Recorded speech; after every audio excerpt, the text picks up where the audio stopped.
Good morning, everybody, and Happy New Year. I know we're well into January and it's cold out there. I just got back from Florida. So I got back yesterday and I'm looking at the forecast going, yikes. But I'd like to introduce Leah Holloway from Plastic Free Milwaukee. I actually met Leah at one of the swaps, which is a really cool event. She might talk about that a little bit. I found out about a swap and I love bringing things and getting rid of them and then, hopefully not bringing too many things back. But she's gonna talk to you about the importance of eliminating plastics in our environment because of our health and our environment. And she's on a committee that she's gonna share some volunteer opportunities for everybody here. So here she is. Thank you, Connie.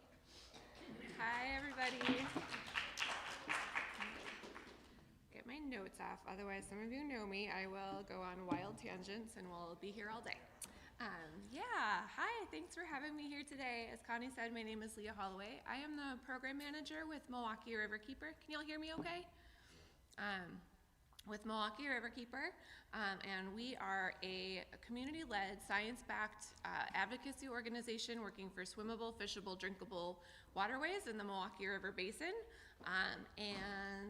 We got into plastics because we do, I know many of you have participated in this, but we do our annual spring cleanup every year around April, and we get about 4,300 volunteers who come together and pick up over 100,000 pounds of trash in about 2 to 3 hours. And most of that trash is plastic. So we started to think, what are some ways that we can work to reduce plastic before it's getting into the environment in the first place? And that's when we found Plastic Free MKE, which is a group of volunteers who started up in 2018, organizing around plastics. And so we're gonna talk about why are plastics so harmful, what Plastic Free is doing about them, and what you all can do about them as well. I know many of you already know some of this stuff, which is great. I see many familiar faces. So at the end, we'll have a conversation, a discussion. Y'all can ask me some really tough questions, and we can get into it. I think it'll be a lot of fun today. So thanks again for having me. So I do think it is helpful just to make sure that we are all on the same page when it comes to why plastic is here and why it's never gonna go away completely. There are good things about plastic, and Plastic Free MKE, despite our name, is not actually trying to get rid of all plastics everywhere. Products don't rise in demand for no reason, and it's difficult to imagine, let's see if I can get the next slide up. There we go, that's the one. When we see photos like this, it's hard to say, oh yeah, there's something good about plastics. There really is. It does have a lot of benefits, including some of these here on the slide. So it makes, plastics are lightweight and easy to carry. They make our food last longer so that we can get food to people who need it. It's very convenient. It never breaks down, and it's really, really cheap. So those same benefits. Lower left, that way? My left or your left? There's, so we've got like joint replacements. These are wiring. So plastic has made electrical wiring in our homes and businesses much safer. So joint and limb replacements. There's some tubing. I think those are actually like, if I remember the pictures, like those are big giant tubes. So like pipes for conveying like things underground and stuff like that. So plastic has some serious benefits in the automotive, electrical, healthcare industries. There are ways in which we don't want to go back to not using plastic. If that is the case, then what is the actual problem? It turns out that it's not use, it's overuse. So this is a graph of the rise in demand for plastic up to 2019, so a few years behind. But you can see how quickly demand has risen for plastic and how much more we're using of it now than we are when it was first invented. And so the hard part about plastic, I mentioned that one of the benefits is that it doesn't break down. That's also one of the downsides. It never breaks down. So every single piece of plastic that's ever been created still exists in one shape or another. There's no real good way to get rid of it. It either winds up in the environment, in a landfill. It might get recycled a couple times, but it's still going to wind up in the landfill or in the environment.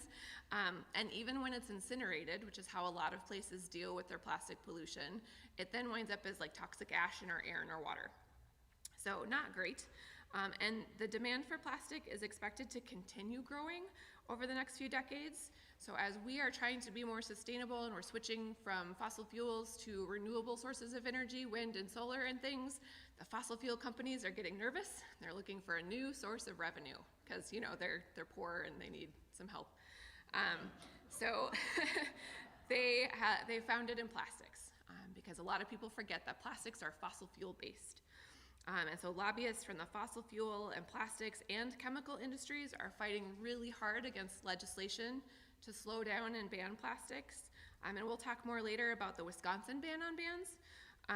But they're also trying to convince us that if we, the consumers, you and I, just work a little bit harder, if we recycle a little bit more, if we use just a little bit less plastic, but somebody else's plastic, not ours, we can solve this problem of plastic pollution. We can fix the turtles with the straws up their nose. Everything will be okay, and we can keep using plastic if we just recycle better. So that's the message coming from those industries, and that's the message they're trying to pass on to our elected officials. So we're going to debunk that myth today. And so the reason we care so deeply about plastics, it impacts a lot of our lives. So we're going to start with health. This is a really, really big one to me, and it's one that I don't think enough folks are talking about. I think we are in Milwaukee because it's been an important issue for us since the beginning, but a lot of our elected officials and people, decision makers, this is still not generally known to the broader public, but we are all ingesting at least a credit card worth of plastic every week. A credit card worth of plastic every week. One of these days I'm going to start bringing around like a little visual to hold it up. But that's a lot of plastic. And it's in our organs. It's been found in every organ in the human body. And that causes harm in two different ways. So first of all, you have plastic in your organs, and it's sharp. These little microfibers, these little microplastics, they're not causing damage to our cells just by being there themselves. And actually, that's one of the, when you look at that slide with the medical joints, the joint replacements, they're finding that over time, their plastic joints have been easier and cheaper to put in people, but they do degrade over time and are contributing to microplastics in people's bodies. So pros and cons, it's tough. How's your shoulder feeling? Is that a plastic or a metal one? It's hurting now. Now that you're hearing all of this. So that's one way that plastic in our bodies causes harm. The other is that, again, plastics are made from fossil fuels and toxic chemicals, thousands and thousands and thousands of toxic chemicals. And these are proprietary recipes. The companies are not obligated to tell us all of the different types of chemicals that are going into the specific plastics that we're using. But we do know that a lot of them are known endocrine disruptors and known carcinogens. So the studies that have started to come out are focusing around reproductive health. They're focusing around cancers, things like that. Turns out that there's a strong correlation between plastic and forms of heart disease. So they're still working on drawing the straight line between plastic and heart disease and plastic and cancer and plastic and reproductive health. But there's a lot of studies coming out now that are showing that there are connections, there are harms that are being caused. And we don't know how long it takes this stuff to be in our system before it starts causing harm. Every child born in the world now has plastic in its body. And so some of us might not have been exposed since the time that we were born, but kids now are. And so how much harm does that cause, especially as their reproductive systems are developing, things like that. So that is where medical studies are focusing right now, but there's so much work that still needs to be done. So every time we are eating something out of plastic, or drinking something out of plastic, or even just there's plastic in the things that we're eating and drinking as well, it's impossible to avoid. We are getting that plastic into our bodies. It's in the air that we breathe.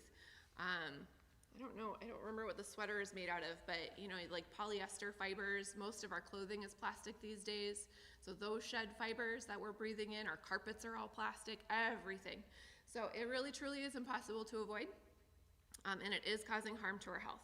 So that's one reason why we are focused on plastic pollution and plastics in general. Another is, this is kind of the typical one that people think of, plastic water bottles on beaches, things like that. The turtles with the straws up their nose, those are kind of the environmental fears that people have seen and have tried to engage people around, and that's definitely a big problem. It's in our environment, it's impacting wildlife, it's making our green spaces and blue spaces less enjoyable to be around because they're just covered in plastic pollution. So this is definitely a big concern as well. 22 million pounds of plastic are entering the Great Lakes every year. About 80 to 90% of the trash collected along Great Lakes beaches is plastic. And there's soon going to be more plastic than fish in our oceans. And it doesn't stay on the surface. I'm sure a lot of you have seen pictures of the Great Pacific Garbage Patch. There's actually 5 of those big plastic gyres around the world. And that's just scratching the surface. Quite literally, the plastic doesn't stay on the surface, it goes throughout the entire water column. So even if we do eventually figure out a way to scoop that plastic off of the surface, and it's harder than you would think, we're still missing all of the plastic that's in the water column. And remember, we get our drinking water from the Great Lakes. So that's where it's coming into our food and beverages, is through the water sources. So, and the third big reason that plastics are a huge problem is that they're driving climate change.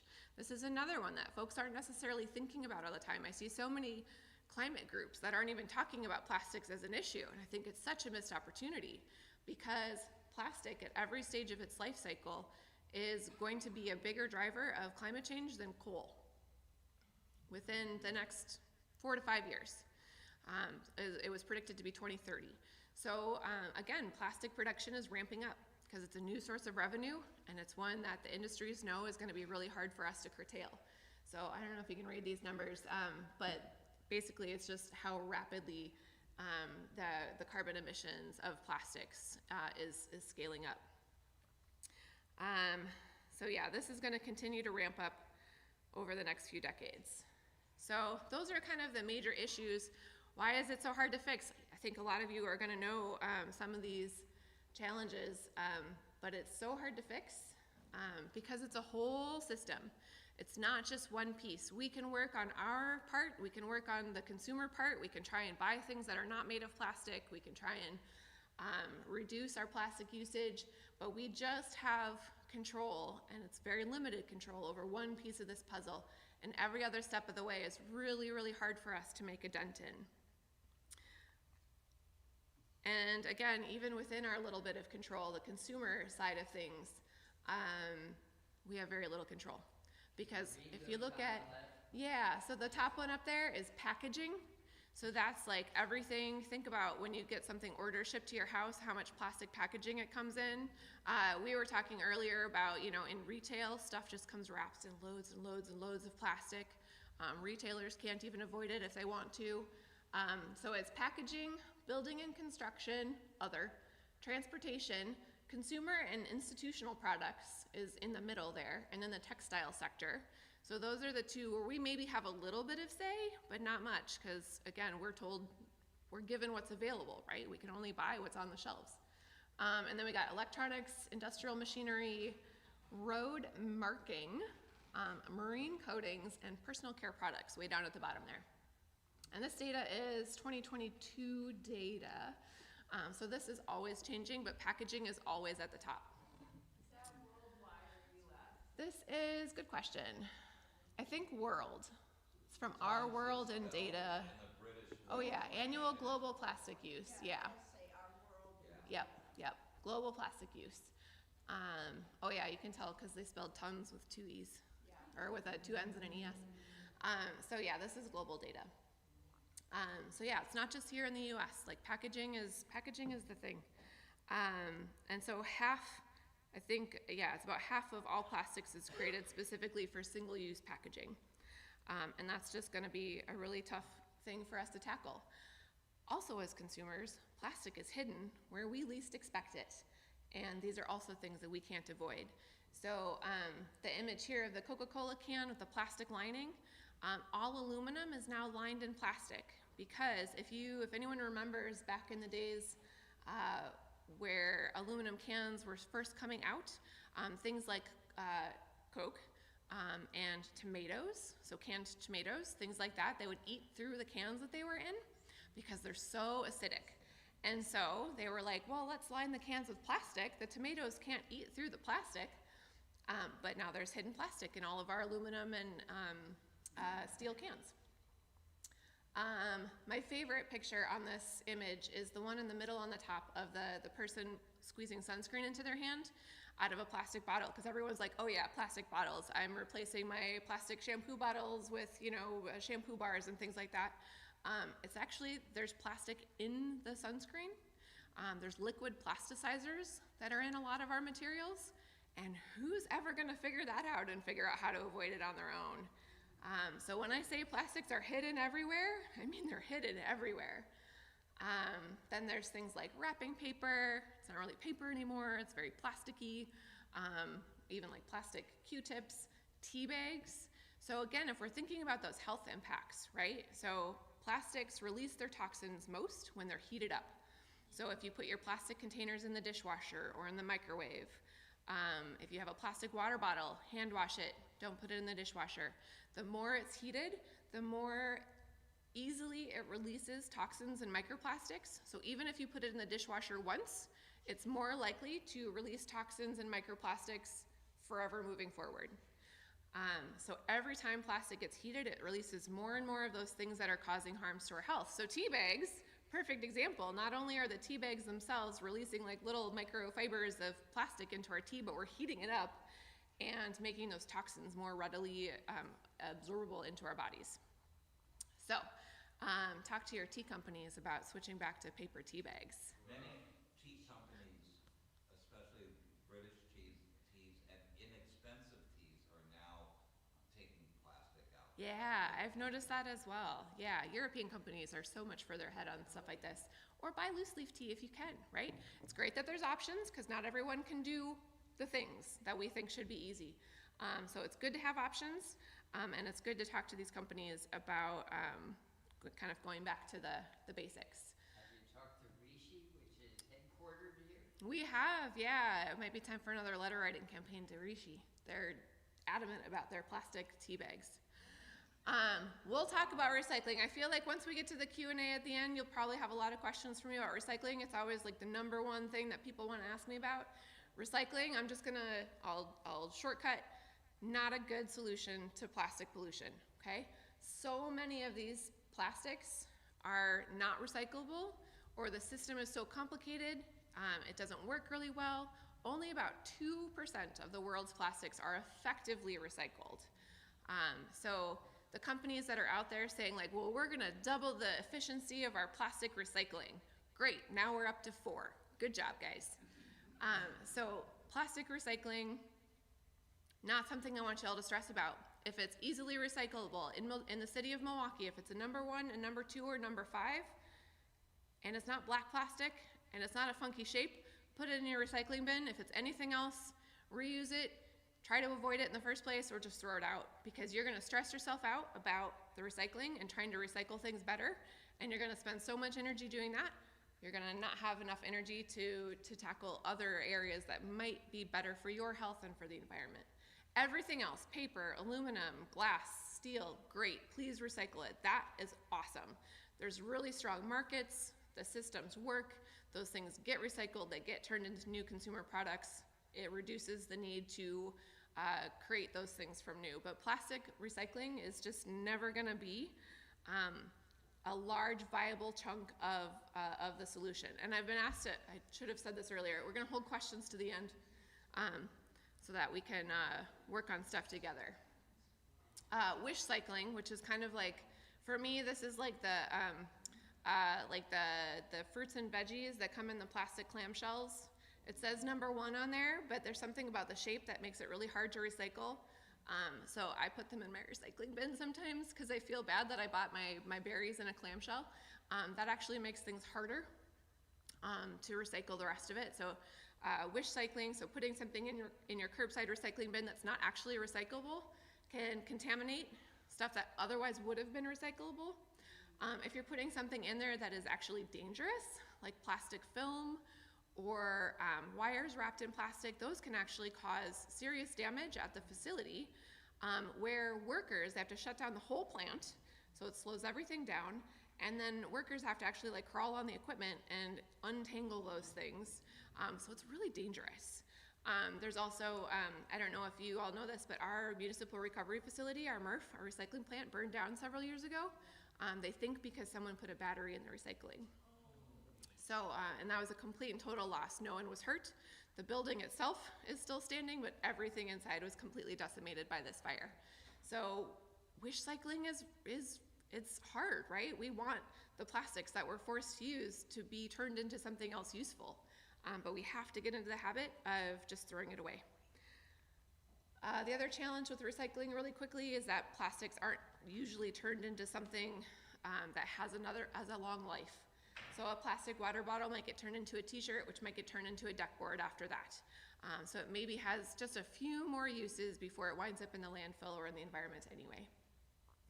So that's another reason why plastic recycling is just not a great, shouldn't be our only focus. It can be a little bit of our focus, but it should not be a huge part of our focus. I don't want us to spend all of our time fixing recycling, because it's never going to be fixed enough to be a good part of the solution.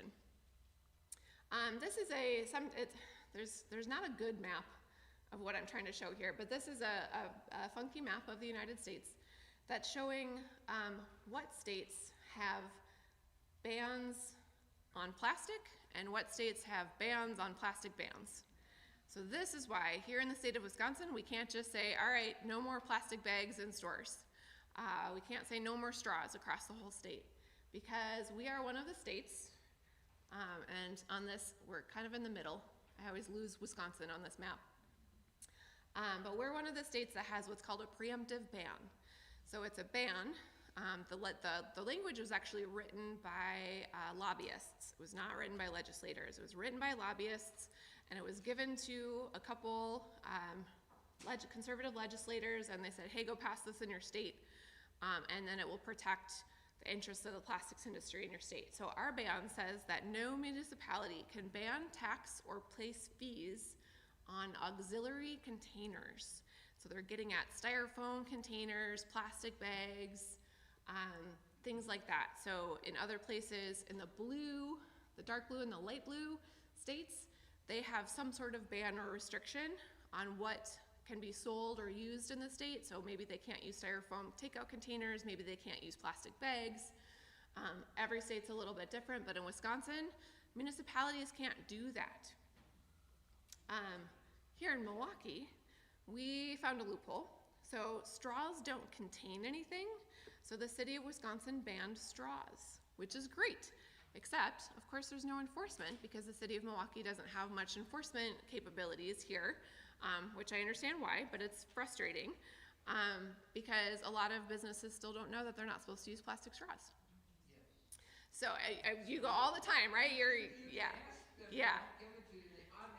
They're gonna give it to you anyway. So the law is like, they're trying to get at, if you wanna use a plastic straw for your customers, they have to ask you for it. Plastic straws are still widely available, and they should be, because there are real reasons why a plastic straw works better for folks with different abilities than any other type of straw.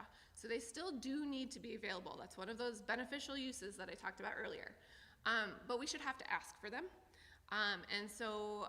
Or if you want to just automatically hand people straws, make it something that's a little bit more sustainable. Make it biodegradable, make it agave or paper, bamboo, glass, metal. There's so many different options out there. So that was one way that the city of Milwaukee got around the ban on bans. And then the county banned styrofoam and other types of plastic through their vendor contracts. You can do whatever you want on your personal property. So the county was like, hey, if you're a vendor on county property, you can't use, and then they gave a long list of plastic items. So that's gonna take some time to ripple through all of the county properties, but think about how much land the county owns in Milwaukee. It's a lot. So including the airport, which is my favorite. So eventually, hopefully, that will start to have some impact on how much plastic we see in Milwaukee. All right, so we talked about the reasons plastic is bad and the reasons what we can't do about it. And I always spend way too long on the problem, and we're gonna try and go through the solutions. Plastic-free MKE. We are a coalition of nonprofits and businesses, community groups, individuals, agencies, organizations, anybody who wants to be working on plastics, including First Unitarian, woo-hoo, you guys are a coalition partner.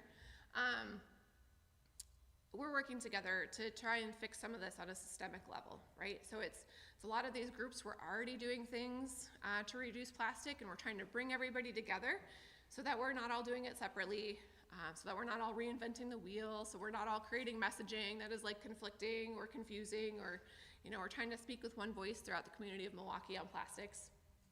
So this was our hope and our goal. We started in rooms just like this, just a bunch of folks who cared about this, sitting around some tables thinking about like what are some actual impactful ways to reduce plastic. They started with like, hey, let's go do beach cleanups.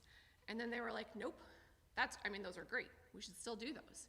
But we need to step back and we need to look at more of the systemic changes to help reducing plastic overall. So if you've never heard of us, here's our mission and our vision.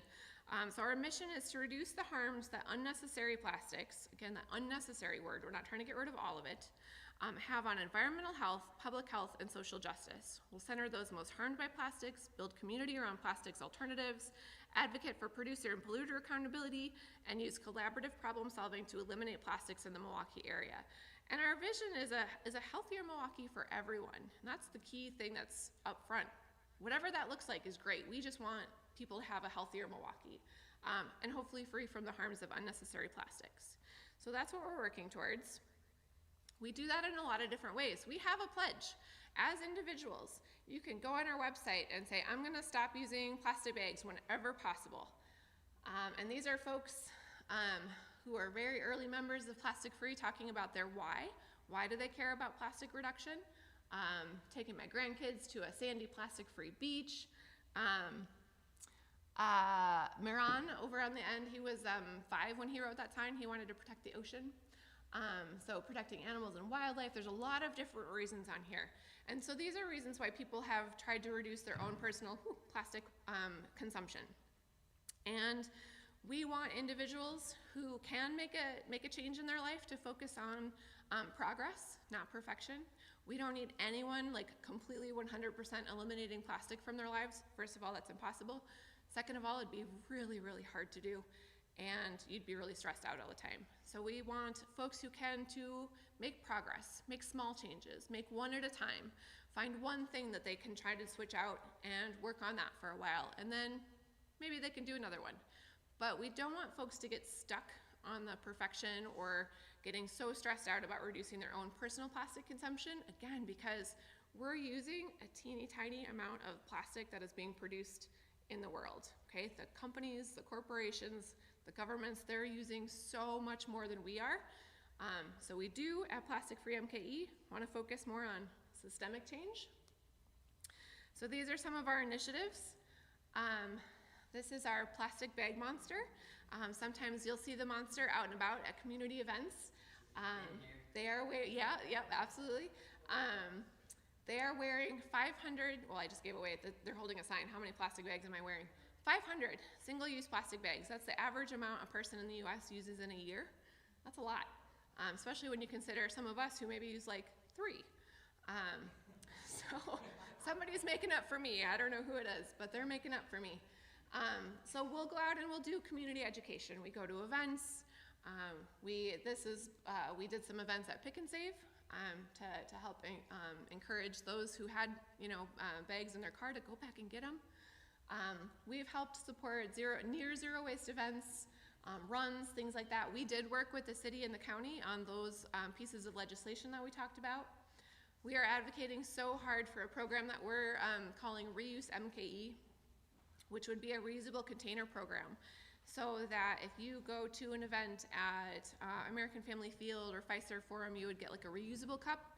It's gonna be made out of plastic more likely than not, but it will be used 100 times before it's thrown away. or hopefully recycled, versus being used once. So things like that.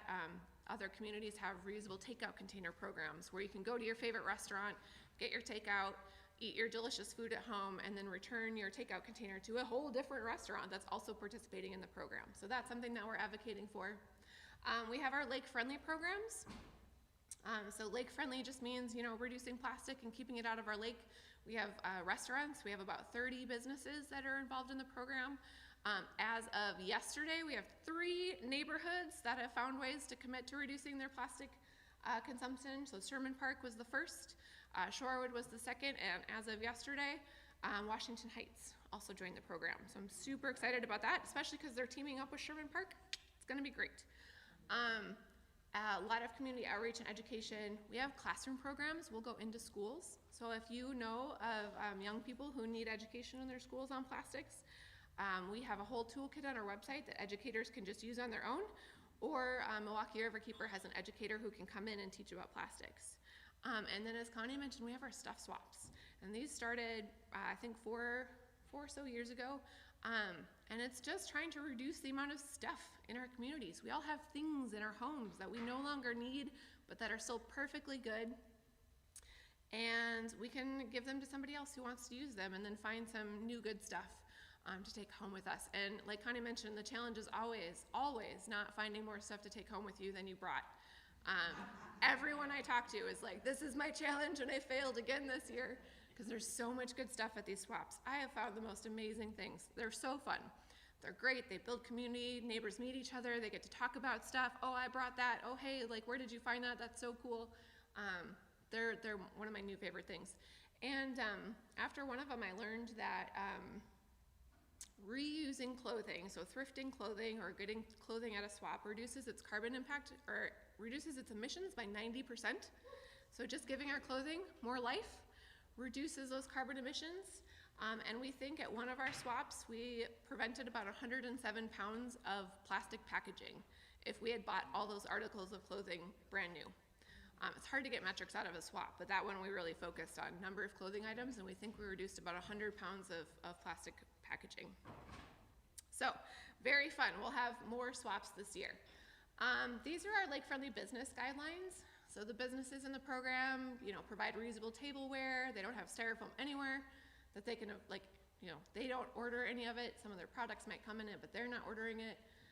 They're recycling properly. They're providing compostable straws and stirrers upon request only. So that piece is really important.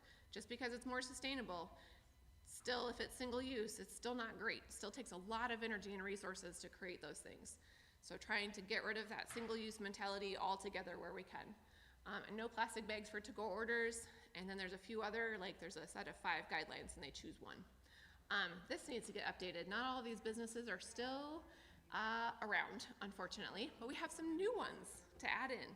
Our newest lake-friendly businesses as of Wednesday, again, we have 3 Lions Pub in Shorewood, Swan Song, which is a brand new business in Bayview, on Howell, I think. The old Sabrosa. It's the old Sabrosa location.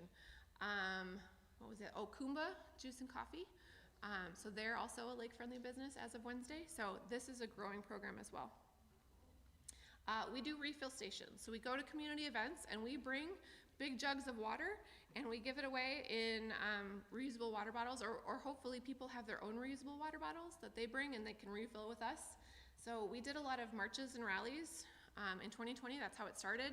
Our volunteers were going to these events anyway, and we're like, how do we hydrate people without more single-use plastic? So we would actually get water jugs on the back of a bike in a burley, and we would go along with the marches. It was fantastic. We'd hydrate people while we were going down the street.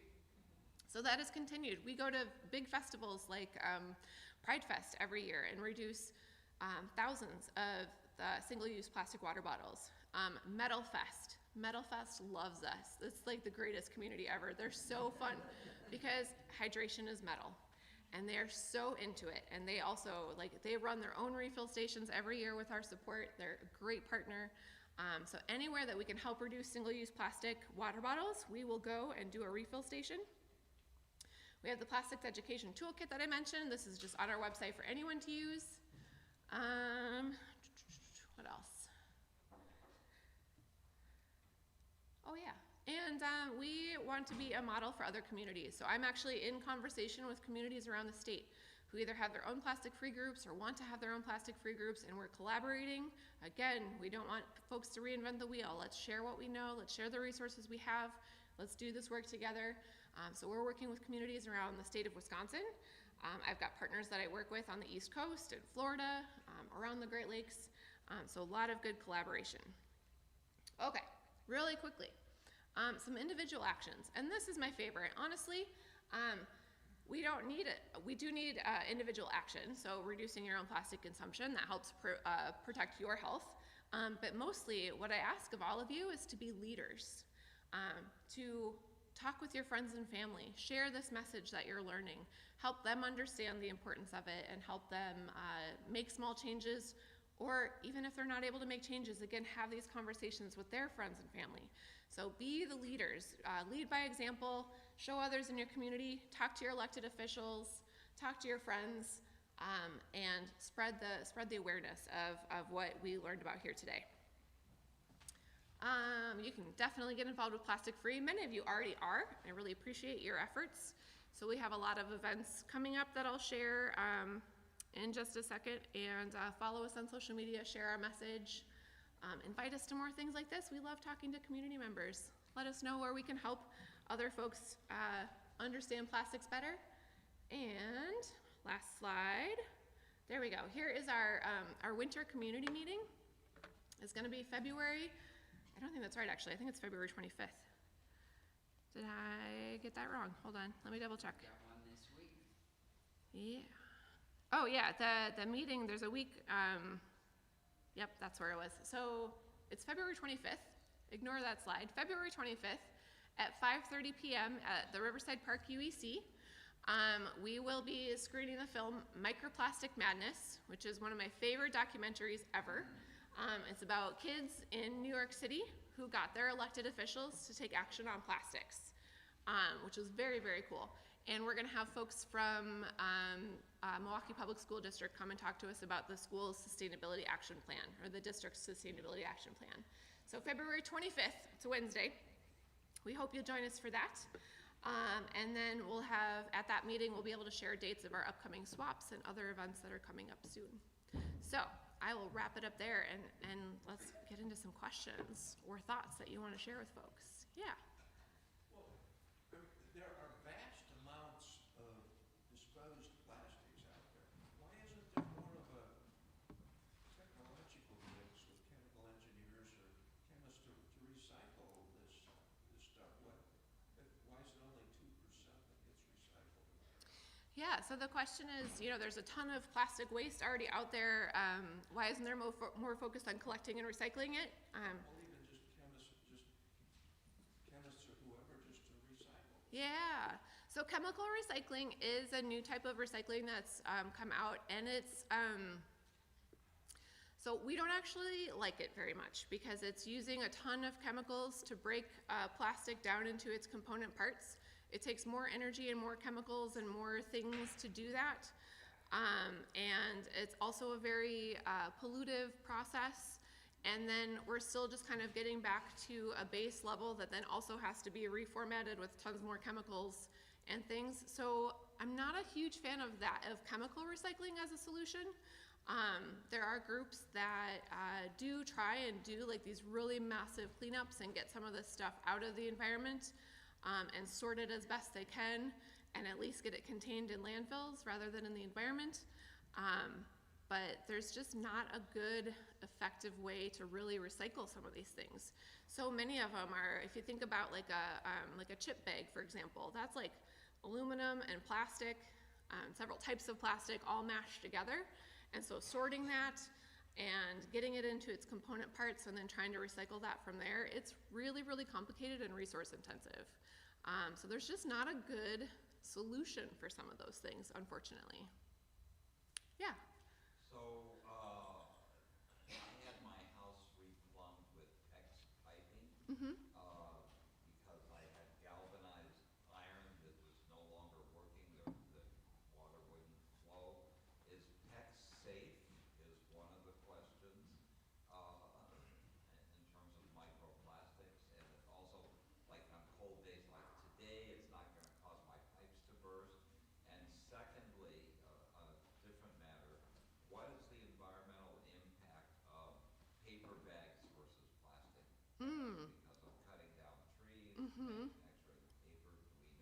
Yeah, those are good questions. So PEX piping, jury is still a little bit out on that one. So PVC piping is not good. So PVC is very, it releases a lot of those chemicals back, and it's a pretty toxic product in general. PEX piping is better than PVC piping, in my understanding. I think it releases less of those chemicals and microplastics into your water. I can't say for certain that it's 100% safe, but I do think it is. It's better than than other types of plastic piping.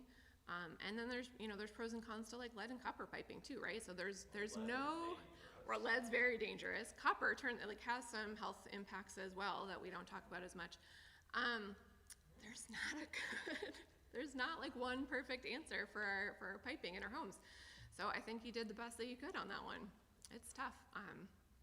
And as far as like the paper and plastic bags, kind of like, yes, it is better because trees are a far more renewable resource. So if we did better with like tree farming, that's an easier fix than fixing the plastic extraction process, and trees are renewable. So I've definitely met people who would argue with me on this, but I prefer paper over plastic. Whichever you get, try and reuse it as many times as you can before you recycle it. But yeah, in my opinion, paper is better.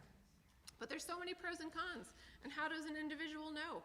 And how much time do you spend in your life researching the entire life cycle of all of the products that you use? It's very challenging. Yeah. I'm not trying to be rude, but Oh, yeah. If you have to go to the service, definitely, I understand. Thank you for being here. I had read several years ago that the whole idea of recycling was something that the fossil fuel industry was promoting, because then people would think they could do something, where the industry knew that most of this stuff wasn't recyclable. Yes, yep, that is true. They absolutely created that as a feel-good mechanism for us so that we would feel okay about using their products. Yep, and that's why they're still continuing to promote that as a solution and saying like, well, we're gonna make it twice as effective and twice as efficient to keep us feeling okay about buying their products. Yep, absolutely. And are there a lot of little breakdown products of plastic in Lake Michigan? And if so, should we be using filters like Brita and so on? Yeah, so we talked with Milwaukee Waterworks about this once, and they can filter the water down to 2 nanomicrons. I'm gonna get my units of measurement incorrect. I gotta look that up again. So they're filtering out microplastics. They can't filter out the nanoplastics. So those are like the fibers from our clothing, things that are smaller than 2 nanometers wide. I have a science degree, you'd think I'd remember these things. So they're filtering out a lot of it, but they can't get all of it. It's gonna be the same thing with filters in your house. They're gonna be able to get some of it and not all of it. If you do choose to use a filter, try and get one that's not made of plastic, because a lot of the filters out there are made of plastic themselves.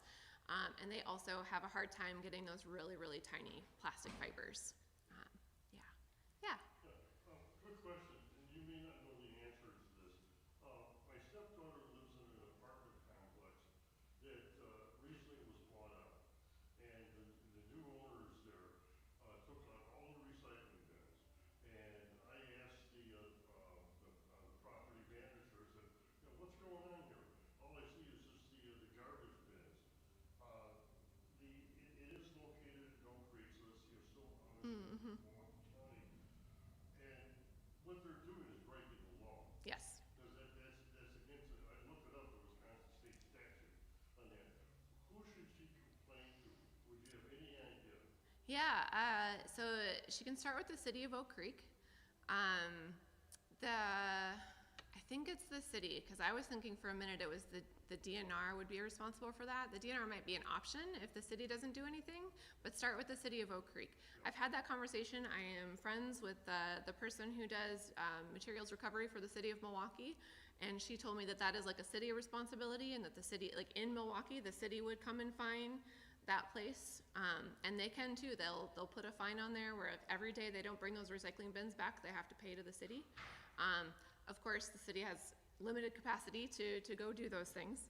And I bet Oak Creek is in the same boat there. But that is the mechanism that I would have her try. Start with the city, yeah, and make sure to remind them that it is a law in the state of Wisconsin that they do need to be recycling, because, you know, they can't remember everything off the top of their head. Yeah, good luck. I hope she has success with that. Yeah. You said on one hand that these plastics don't break down, but on the other hand, you talked about microplastics and so on. So could you say a little more about that? Sure, yeah, thank you for asking for that clarification. So they break into smaller and smaller pieces, but they won't, you know, like break down and like biodegrade. We think about things in the environment that might eventually turn back into soil or dirt, things like that. They last a lot longer than natural materials, so they break down very, very slowly. But with sun or wave or wind action, things like that, they will have like little pieces chipped off of them over time. So they break down in that way. It's just a very slow process, and they never, you know, if you put a chip bag in the dirt and bury it, or throw it in Lake Michigan, it will eventually like break into smaller pieces, but all of those individual pieces will still exist forever. They'll just break into smaller and smaller pieces. So like chemically, it can't break apart. I feel like a chemist actually would have a better answer for you than that, but they'll break into smaller pieces and just never really go away, if that helps. Yeah, that's a good question. Should clarify my presentation there. Yeah. In Milwaukee, I remember previously we used to divide Mm-hmm. our recyclables, and then it must have been after the fire maybe, we went to a different location to recycle, then we put it all together. So all of our plastics and all of the other things are in one bin. So how do they go about that? They have to divide the plastic? Yeah. Do the division there at the recycling? So as long as I've lived in Milwaukee, I moved here in 2017, it's been commingled recycling. Some communities do separate. So if we do the work to separate our recyclables, it actually does make the recycling process more effective. But a lot of consumers don't want to do that. Consumers like let's just throw it in one bin and be done with it. So then on the municipal end, they do have to, that's like all of the machinery. There's a video on the MRF's webpage showing the whole process that it goes through. And there's all these different sorting equipments and technology. So a lot of it is technology, and then there is some human interaction too to help separate. That's one of the reasons why black plastic number 5s don't actually get recycled, even though number 5 plastic is recyclable, because they use lasers to help separate some of the plastics, and the lasers can't see the black plastic. So the black plastic winds up getting landfilled. So it's, a lot of it is technological separation. And so there's a new recycling plant in Menominee Falls that has better technology. So they say that they're better at sorting things and are gonna make it a little bit easier. And right now with our MRF out of commission, the city of Milwaukee is basically like selling our recyclables to other communities that have plants. So that's what's happening with our recyclables. Yeah, because it changed. All of a sudden we just have one, it all goes in one bin. So where does ours go now then? 'Cause we're not using the plant. I remember going to the plant as a kid. Yeah. So I Yeah. was a teacher. And so it must have been a long time ago. When did that plant fire happen? In 2023, so we were actually plastic free, was trying to schedule, we were emailing, we're like, hey, can we do a field trip there this year? And they didn't get back to us, and they didn't get back to us, and then we saw on the news, like, oh, well, it burned down, so that's why they're not getting back to us. So I didn't realize it was that recent. So there's different, we probably got better technology when that switch happened. So when we used to have to sort it, the city probably bought the machines that do the sorting themselves. And so that was an upgrade in technology, and then the fire happened. And so now literally any of the nearby recovery facilities that will take it, our recovery manager is like, hey, I've got, this many tons of this, who wants it? And they've got these negotiations. Ooh, I keep hitting that microphone, I'm so sorry. They keep having to do these negotiations to see. Recycling is a market, and that's one of the reasons why it's so challenging, is you've got to have somebody who can buy it and turn it into something else for it to be a functional process. And that can't always be done. Yeah. So I have a question about, some containers like are really hard to clean out. Mm-hmm. And so I think to myself, do I want to spend all the money paying for the gas to heat the water to clean it out, or should I just throw it out? Do you have a comment about how do you make judgments about, and if you do put dirty Yeah, great question. Yeah, if you do put dirty recyclables into the recycling bin, someone's got to take it out. It might either contaminate a whole batch that otherwise would be recyclable, or hopefully somebody at the plant catches it and takes it out. But that's like one of those, like, a human needs to be there to do that. So it's better to either clean them out fully or throw them away. I'm definitely of the, like, my time is precious. It takes a lot of water to clean some of these things out. You know, you think about, you gotta like soak your peanut butter jar for so long, and then you gotta scrub it forever and all of that work. Honestly, if you can't reuse it and it's gonna take a lot of time and water and things to clean it out, I would throw it away. That sounds terrible, and I hate saying it and I hate doing it. But thinking life cycle, it's gonna take less energy to throw it away and get a new peanut butter jar than it is to spend all that water and energy. And it might not get recycled anyway. Yep, it's a tough call and it doesn't feel good, but that's what I would recommend. Yeah. What do you think the success of, stores that sell in bulk? I haven't found, any place that really sells in bulk. I love bulk shopping. I wish it were more widely available. So Outpost Natural Foods is one of the best ones we have in Milwaukee, and you can bring your, I bring my glass mason jars in, or like other containers, and they'll weigh them for you, and you can fill up there. They have mostly food products, so your rice and your beans and your chocolate chips and snack foods and things like that. We don't have a great source of like reusable soaps. Those heavy liquids that you're buying in those big plastic jugs. There is a newish, she's a small shop, she's called Eco MKE, and she does little pop-up stores where you can go find like her laundry detergents and her soaps and things like that. You can buy online from her, and she will send you her products in glass jars, and then if you shop online, I'm not sure how that works, but Laundry sheets, have you seen those? there's laundry sheets, yep. Those contain a little bit of plastic. There's lots of discussion. Earth Breeze, True Earth. There's a lot of, some of them still have plastic. To get it to stay together, they put it on a plastic sheet. Some of them claim that they don't. True Earth claims that there's no plastic in their laundry sheets. I haven't independently verified that yet, so that's what their claim is. And it might be, it's like, if you think about the big heavy plastic laundry jug, that's mostly water anyway. Again, life cycle analysis, it might be better, but who's got the degrees and the resources to sit down and do a true life cycle analysis of all of your products? And this is why I don't want us to get stuck spinning our wheels. I think if you can make a choice that feels better to you and that feels good to you, and that there's no like blatant evidence that it is worse, I think go for it. You're doing the best that you can. You're making the best decisions that you can with the information that you have. You're making an effort to try and reduce plastic. I think the bigger ones are, like the water bottles and the bags, the really obvious ones, and helping other people get to those base levels too. Progress over perfection. Again, we don't need anyone doing it perfectly. We need lots of folks doing it imperfectly. So I'll tell you that the amount of time I've spent going around in circles on like laundry sheets, I'm like, why am I doing this? Is this helping? Is this helpful? It's tough.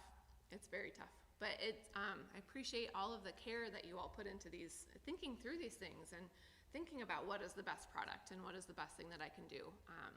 That feels good to be in a community of folks who care about this stuff as much as I do. Yeah. It is probably a good time. Yeah, thank you all for sticking with me.